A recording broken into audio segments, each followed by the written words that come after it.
The League of the Genuine is back with me, your host, Fred Mwema. We continue the important discussion of counterfeits, fakes in the building and construction sector. We had an architect here who spoke about the issues around collapsing buildings. What is the issue? What is the cause? She did mention that there is a body that regulates this sector. She did mention that it's not only architects who actually play a role in these buildings that are coming up. She mentioned engineers as well. I would like to welcome those who are watching us for the first time.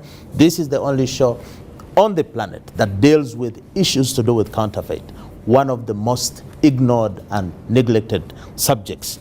In the studio, we have an eminent engineer. She is called Engineer Flavia Bwire. Flavia, you are welcome to the show. Thank you. I think you're the first lady engineer that I have met who is actively practicing. Why is it that we don't have so many female engineers? Thank you, Fred, and thank you, the viewers. That's a very important question, but I think this comes from our history. Engineering is a science, and we as ladies always try to avoid the sciences thinking they are hard. When you're in class, for those of us who have been to mixed sex schools, you will find that it's the boys who are doing well in mathematics, the physics, the biology, and chemistry. And yet that is what we need to be engineers. So we grow up with that phobia. As ladies, we grow up with phobia that sciences are hard, and therefore we do not want to try them. But for the young girls out there, sciences are doable. They are doable. You only need to give it time, and you shall be an engineer, just like Flavia is. But these days, because of women emancipation, women are also becoming hard. So we should be expecting more and more women joining the sciences. That should be something of the past. Yes, I think even the government, is investing in ensuring that we have more female scientists. Now, in having more female scientists, of course, we expect those scientists to have engineers as well. Also, engineering, because of requiring a lot of manual labor in some of our jobs. So we as women actually fear, if you're supposed to, for example, me, an electrical engineer, if I have to climb a pole to connect wires here and there, you'll be fearful as a lady to do that. But for a guy, that is something very simple. It's easy. It is easy. So Flavia, who is Flavia Bwire? Do you stand for anything? Where do you work? What do you do? Flavia is the Executive Secretary of the National Building Review Board. The National Building Review Board is an agency of government that is mandated to monitor building developments in this country.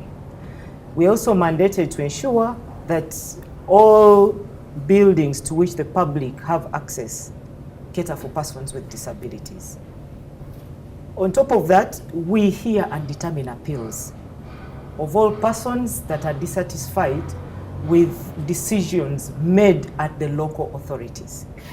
Local authorities, I mean the districts, the municipalities, the cities, and town councils. This National Building Review Board is established by the Building Control Act of 2013. Now, the Building Control Act also establishes building committees at those various local authorities, the districts, cities, municipalities, and town councils, for the purpose of ensuring compliance with the Act. So are you the body that receives building plans and approves them as well? No. Building plans are received by the building committees in those various... Which are under you? Yes. Now, when you submit your building plan, and this has been an outcry, and I think the public needs to hear this. When you submit your building plan for approval, the law gives that building committee exactly 30 days to respond to you. 30 days to give you feedback on whether or not it is approved. But plans sit in those offices for months and months. In fact, some people begin construction. There is what they call, is it called a commencement letter or something? The plan is under review. It's not yet approved, but then they give you a small note to start construction. Is that lawful? That note is illegal.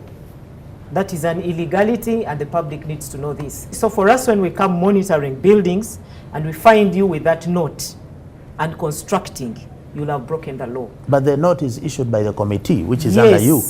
The note is issued by the committee. Yes. But the law says you shall not commence any construction without a permit. What you need is a building permit. And an input into the building permit are the building plans.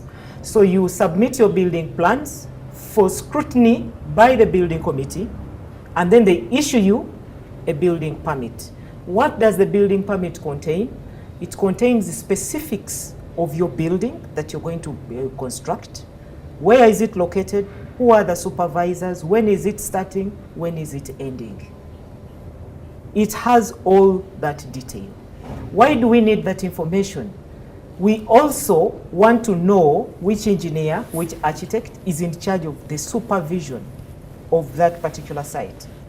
So that if the architect or the engineer is the one that is giving you as a developer a lip service, we also sanction them. Yes. So if you submit it and you do not get feedback within 30 days, the law says you appeal to us. So that's why we exist. Flavia, this plan is taken to a building committee. Yes. Where does this building committee sit? Do you have like one central place, or you have offices all over? Now, building committees are committees of each district, each municipality, each city, and each town council.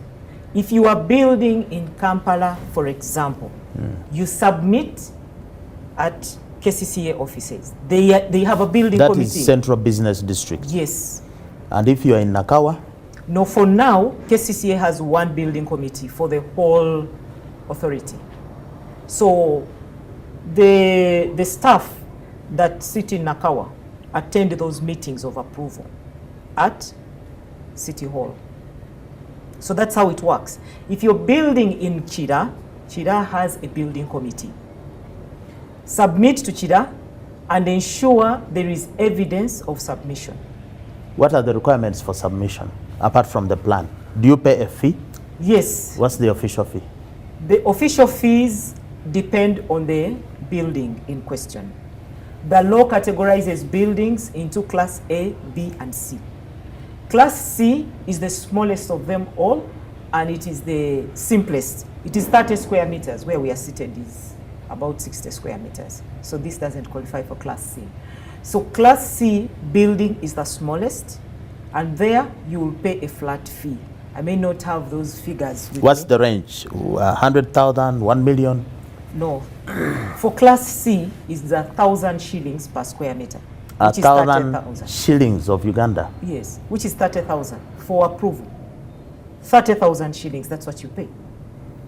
Oh, 30,000 shillings, not 1,000. 30,000. So it is 1,000 per square meter. Oh, per square meter. Yes. So the fees are categorized depending on the classes and depending on where you are constructing.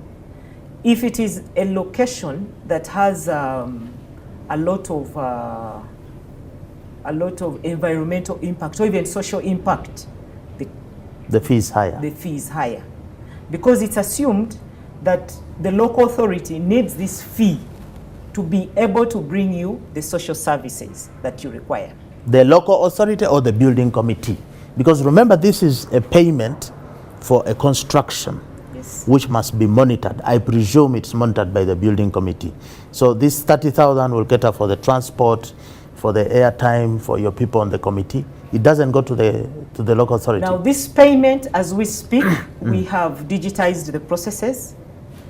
We've digitized the processes of building control.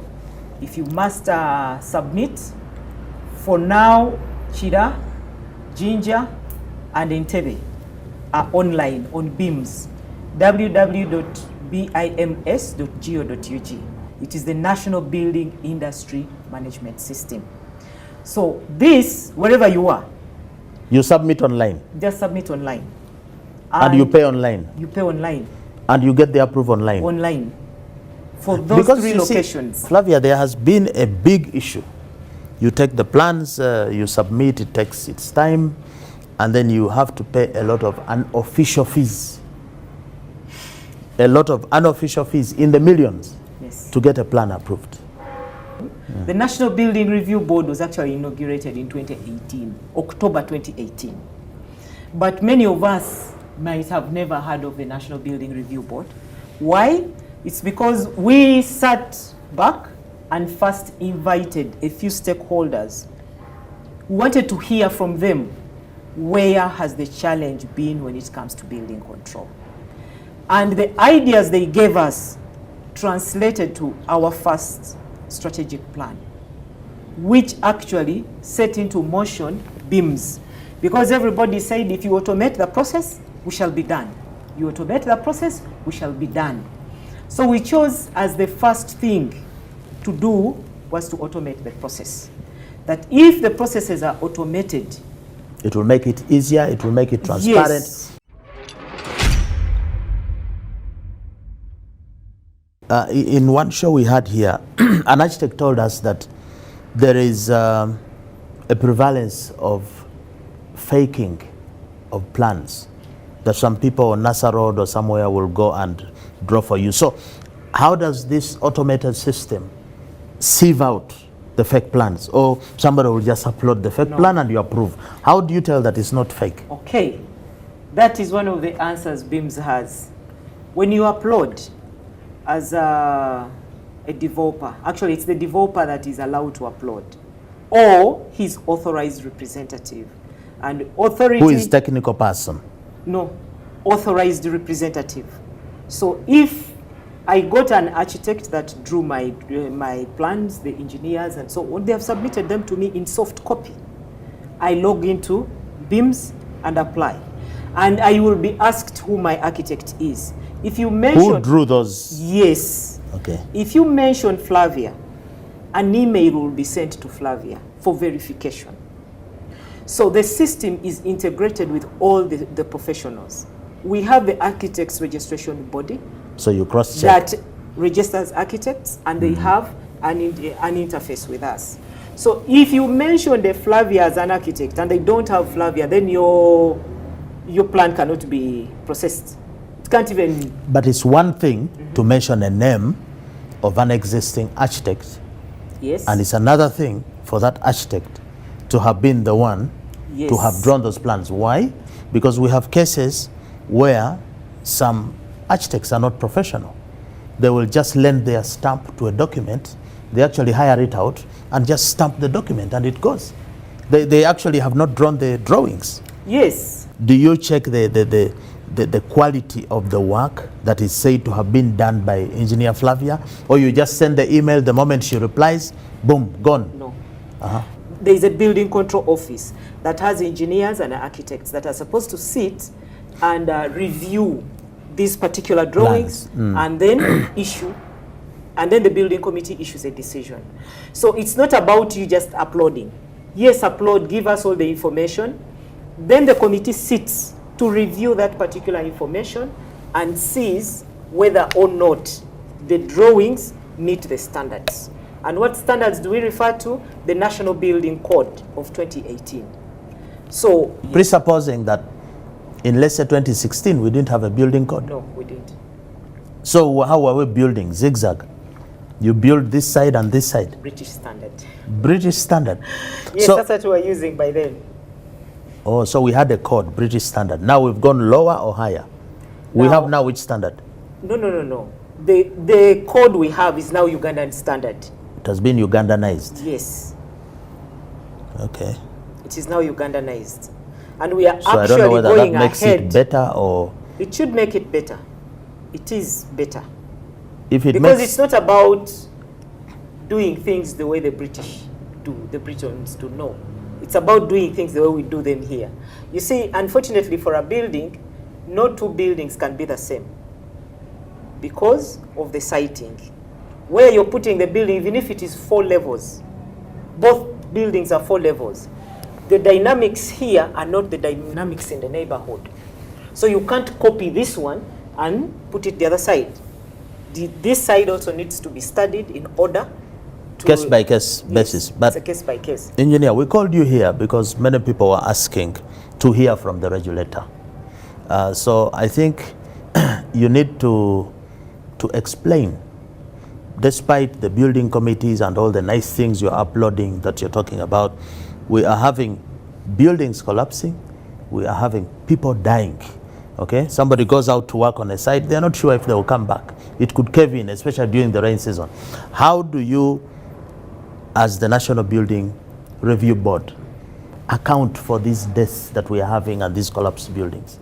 Is there something wrong with you or with who? Where is the problem? Okay. People want to know this. Something is wrong. Something is wrong. I don't know how to term this, but each of the cases we've investigated has peculiar causes. But in general, the causes we've had for these particular accidents are, number one, materials that are substandard. Before you go to material, in those cases you have investigated, were there plans drawn? Were they submitted to the building committee? Were they approved? Okay, let me start from there. Let me break that down. There are accidents for which plans actually had been approved. That is a fact. Okay. But the bulk of our accidents do not have any plans approved. They actually do not have plans. They have sketches. A gentleman tells you he is the engineer on site and he cannot even spell his name. He can't speak to you in English and he's the engineer on site.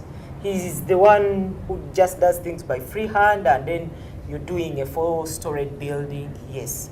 But also, as I said, the reason we automated is so that we know who is in charge of which particular building.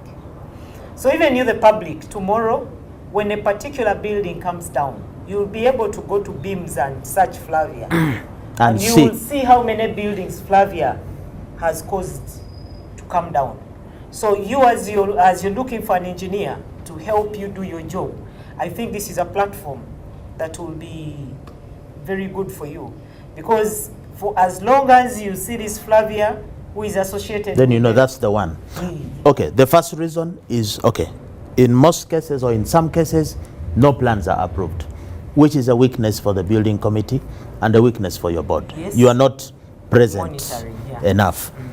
Now, after the building has collapsed, have you done an investigation, for example, into the materials? Can you tell the cause of collapse by looking at the materials? And if you can, what materials at the construction site have you found to be a leading cause for the collapse? First is the reinforcement. What is that? Reinforcement, these are, in the layman's language, bars, the iron bars. The iron bars, the yes. mitaimbwa. Mitaimbwa. That is one of the leading causes of these accidents. Because when the engineer has done a design and he has told you he needs a T16, for example, size 16 iron bar, that's what you should use. And you go to the market, you're buying supposedly what is T16, but it is 14. Then you've already compromised on the strength. Because by the time this engineer is coming up with a T16 and they're supposed to be 4, he has looked at the weight above. That this is what can carry this weight. So for as long as the material you are using does not conform to that specification, then there is a problem. Kevin. We also have concrete itself. Concrete, the mixture of sand, aggregate, and cement. Some of our sand is actually not good. We get sand that is adulterated with mud. So if you must get the same concrete strength with these compromised materials now, you must use more cement. So the mix, the architect talked of the mix is not proper. The ratios are not proper. That is, actually the ratios become our next problem. when the engineer says 1 to 4, for us we think it is one bag of cement to 4 wheelbarrows. No, that's not what it means. The unit of measure has to be the same. So 1 to 4 means what? You need a batching box, for example. What is a batching box? Okay, let's leave the batching box out. Let's use a wheelbarrow. If this is what we are using on site, let it be a wheelbarrow. I get the cement, fill it up to the brim. That is 1. So that particular wheelbarrow may take 3 bags of cement as 1. That's an example I'm giving. Then I will get the sand, 3 wheelbarrows of sand, and mix. So you get cement, fill the wheelbarrow. Same quantity. Mix. Yes. Then sand. Yes. Mix. Stones. Mix. Yes. That's what they mean. Yes. But now for us, when they say 1 to 3, you get 1 bag of cement and mix 4 wheelbarrows. Wheelbarrows. But you see, the unit of measure is different. There is no way 1 bag of cement is the same unit as a wheelbarrow of sand. So you go to site and they say, no, we're following the engineers. What design. about the wood? Is wood also a causative factor in the collapsing? Wood, in terms of timber, yes. We've had an accident that was caused by props. These are temporary supports that were not well put up. It could not carry the weight on top. The one that support the slab? Yes, and it caved in. One major building method that we are studying right now that we are very scared about is where Ugandans have started using steel and timber for a slab. Have your steel, timber, and then a chicken mesh. We are finding that to be problematic, and we will soon be releasing our findings to the public. But there's a feeling, Flavia, that we build very expensively. We use very expensive materials. We put a lot of cement, and yet when you travel, you will see a lot of the construction is just, they put up the, what do you call them, the supporting beams, and then put up something. In a month they have a building. For us it's concrete. So don't you think that maybe what you're describing is an effort to go away from the expensive way of building? When we look at the building method in question, we've actually done a cost-benefit analysis. And for us, the findings are that it is more expensive. We've actually spoken to one gentleman who bothered to follow the standards to the detail in using that method, and he will tell you, don't try it.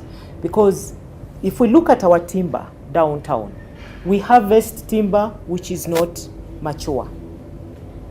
Then we do not dry this timber. In engineering, we call that seasoning. We don't dry it. So now, that is the timber for which people are putting up slabs. It is immature, it is not dry. Now, this gentleman tried to follow the standard that I want dry timber and it should be mature. And he decided to import it from Congo. He tells the story. He will tell you, don't try. I've built other things, but this one is the most expensive. So don't try it. Don't try it. You are putting the blame on some materials, like steel.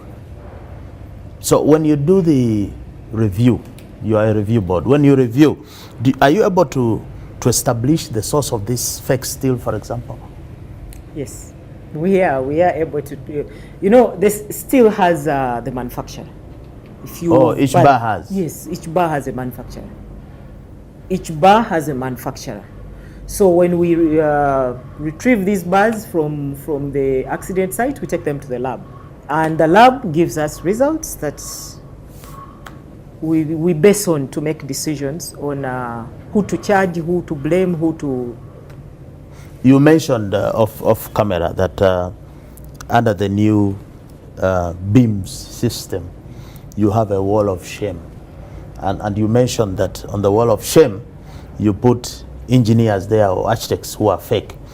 Are you considering putting suppliers of fake building materials on that wall of shame? Yes. Or they are too powerful for you to handle? No.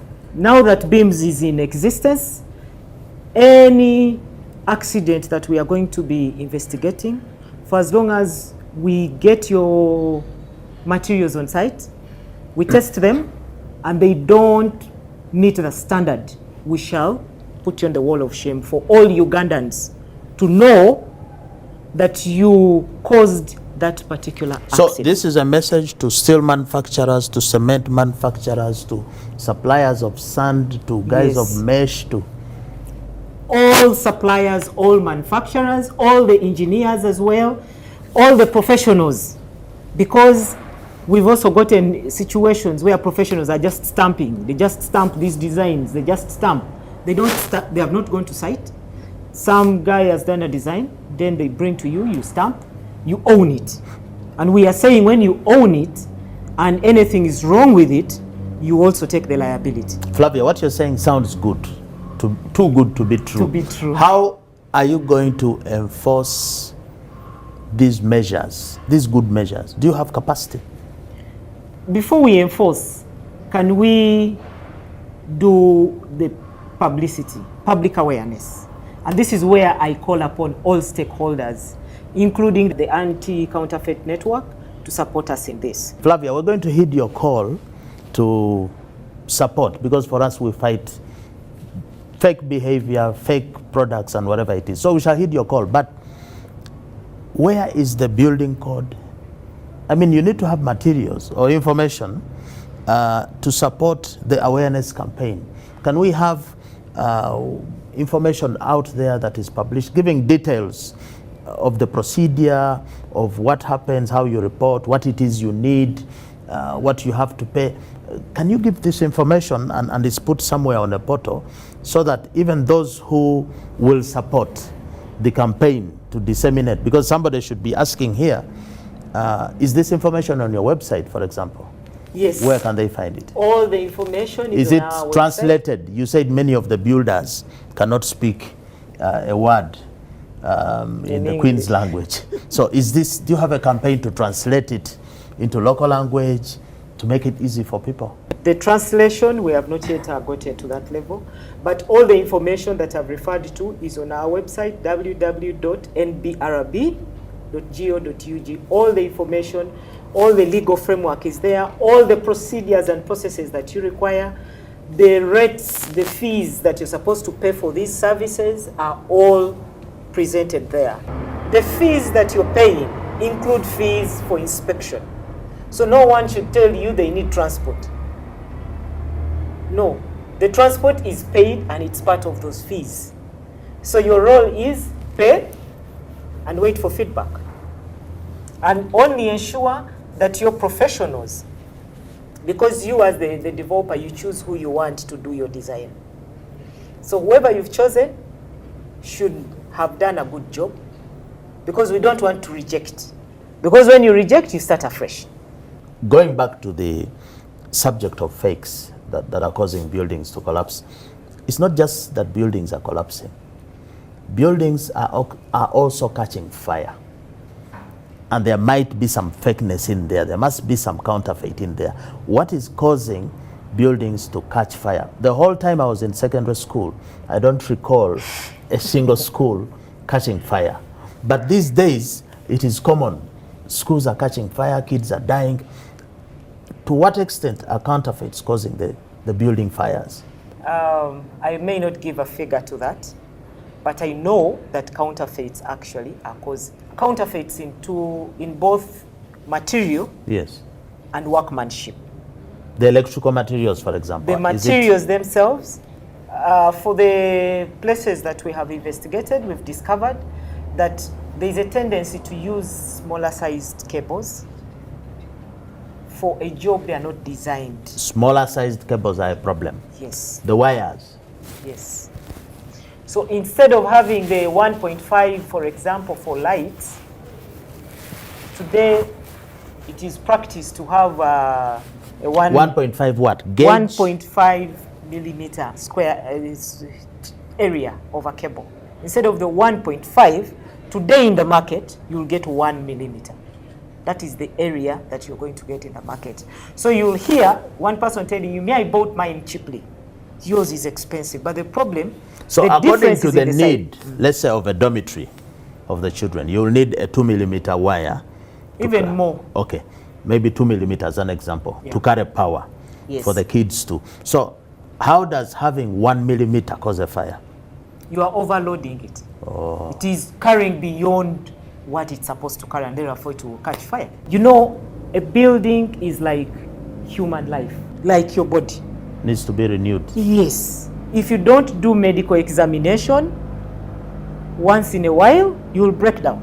But doesn't the board actually do a review of existing buildings to see the status, the health condition of the building? Do you wait for fire and collapse to go there? No. Don't you go and, because you have condemned buildings. As our mandate, Yes. truly we are supposed to do that. But let's stay with the fire again. You're And talking maybe of, let me just throw more light there. Because we cannot be everywhere at all times. On the beams, there is a section where you can give us information about any building in your locality. You don't need to be an engineer to know that there must be a problem with this building. And even if it has no problem, we'll come, look at it and say, no, this one has no what? Has no problem. So we've put a section there for the public to give us this information. And it's helping us around Kampala, greater Kampala metropolitan, that every day you wake up, someone has sent you a GPS location of something they think is not right. And we want to thank the public that For volunteering. 100% of the reports they have given us are authentic. When we reach there, because of course what you're going to say, you're not supposed to identify who you are if you don't want to. And it's also... whistleblower. Yes. Just give us the information. You just give us only the GPS location of the area, what you think, even if... So like what can you report? The color of the building. You see there are challenges. These days, the architectural designs, the building can be okay when it is slanting like this. You've seen those designs? Yes. So I might think that maybe that's a style. No problem. Or a design. Because some buildings are built when they are not straight. For us, what we are asking for is anything you think is not right. You don't have to be authentic that A, B, C, D is not right on this building. You just have to say, this location has a building for which I'm not comfortable. That's all. And have you taken action? Have you locked up any guys? Yes, we have. In which court? That's a good one. Prosecute under the utilities court. Utilities in court, Road. Buganda Road, yeah. Yes. What are the flammable material that we need to avoid? Because fires are also catching in homes. Yes. The simplest is paper. That is flammable material. The other is cooking gas, what we use for cooking, that LPG. Some of us... So you're discouraging people from using LPG? No, I'm just telling people to be more careful. How to use LPG? How to use LPG. Some of us turn off and don't turn it off completely, and then it circulates. Stays in the house. In the house. So a little spark and we have a fire. Of course, now we have the sanitizers. That one kills corona. It does. Sanitizer is flammable. Yes, it's an alcohol and it's flammable. But I have not seen, I don't know if we have a sanitizer here. There's no warning on the product that this is flammable. Are you sure? Is there a warning? I think it is. It does have a warning. Does it catch fire when you shake it? Or must you expose it to, this is a sanitizer. Where does it say that you can catch fire with it?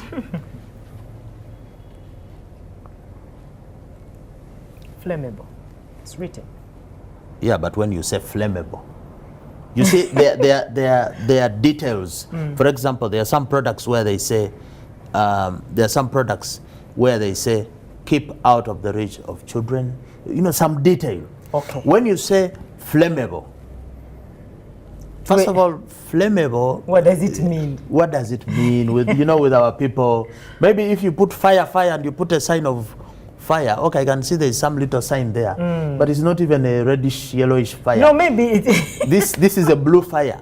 When you see Which a blue, doesn't burn, it doesn't burn. So somebody may see flammable and say, this is the usual stories, these guys have But stories. sanitizer is flammable. So when is sanitizer flammable? Like you spray it on the gas, it will catch fire? Okay, but that's obvious. No, when you have a spark, for example, if, for example, we had one of these socket outlets. And you spray in there? No. Or the kid one plays with it? One of those socket outlets, if there was a short circuit there and it sparks, and then there's sanitizer this in the house. sanitizer is just down there, and that spark just fell here, we have a fire. So depending on how much flammable material you have. You've seen these cables. Internally, there is an aluminium wire, and then external, there is an insulator, which is plastic. That is also flammable. Now that plastic deteriorates with time. So the more it deteriorates, the more brittle it becomes, and then the two wires that are passing next to each other.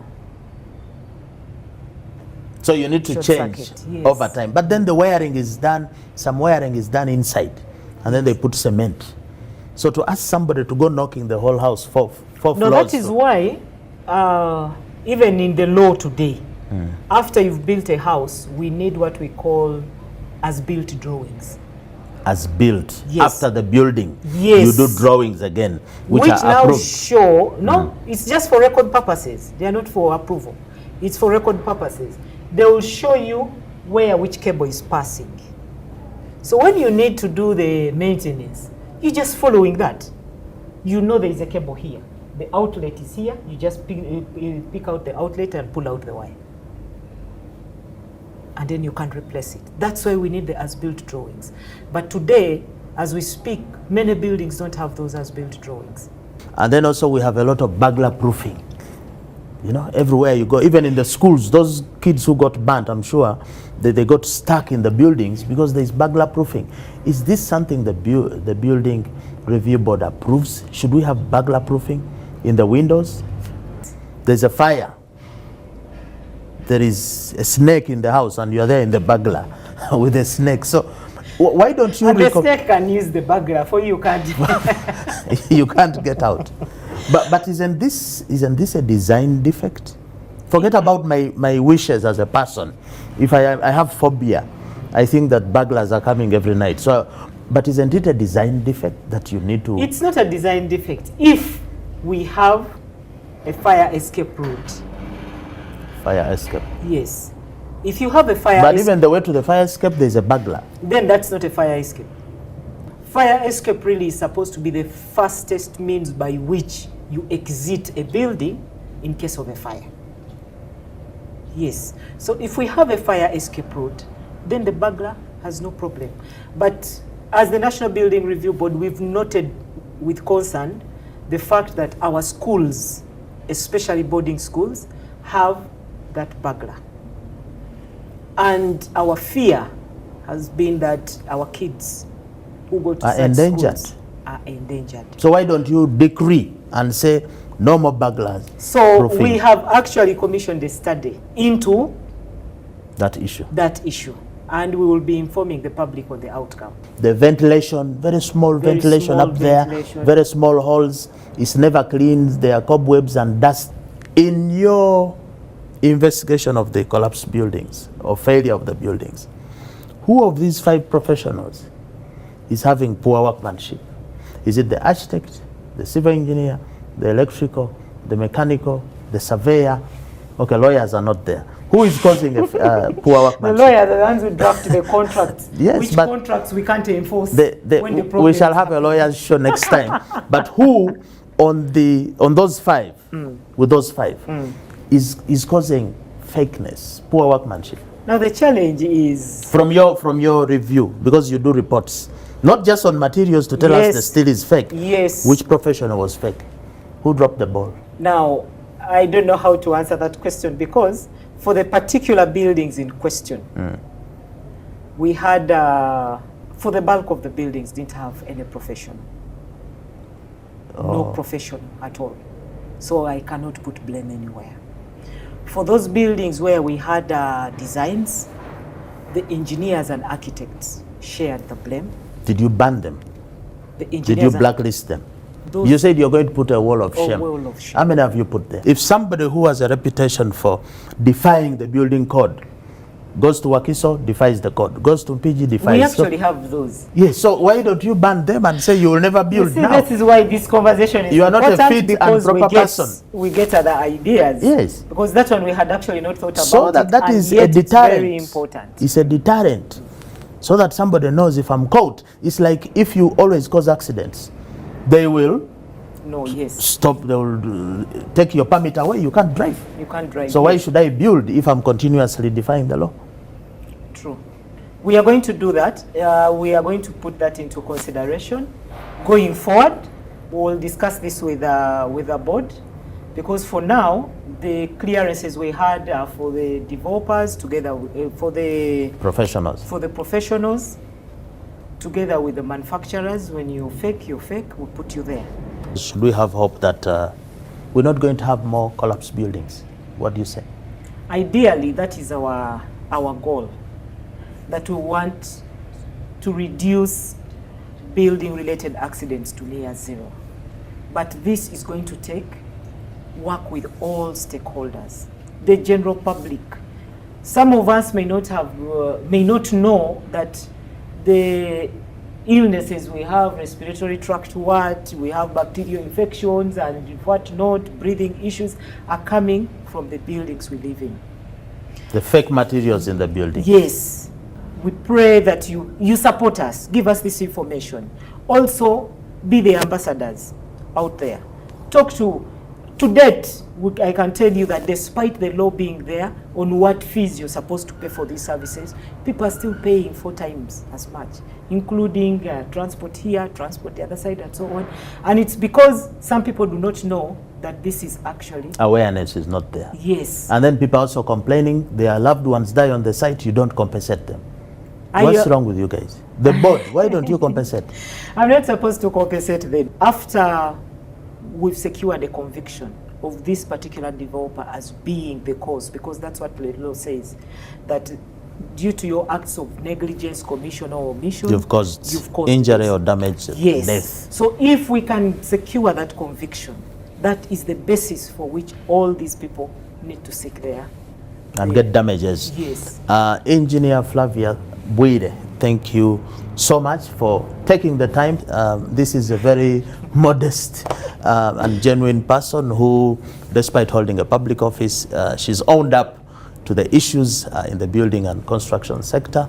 And she's promising that a lot more needs to be done, a lot more can be done. But the message again is we're in all this together. She cannot do it alone. You as the people out there, you need to report on the beams, as she said. All cases, incidents of unethical, illegal constructions need to be reported. And we have always said here that uninformed consumer is an empowered consumer. She's promising to give you more and more information so that you can be empowered to stop the building collapse that are causing a menace on our landscape. We need to end here by saying, as always, don't be fake, always buy and sell genuine.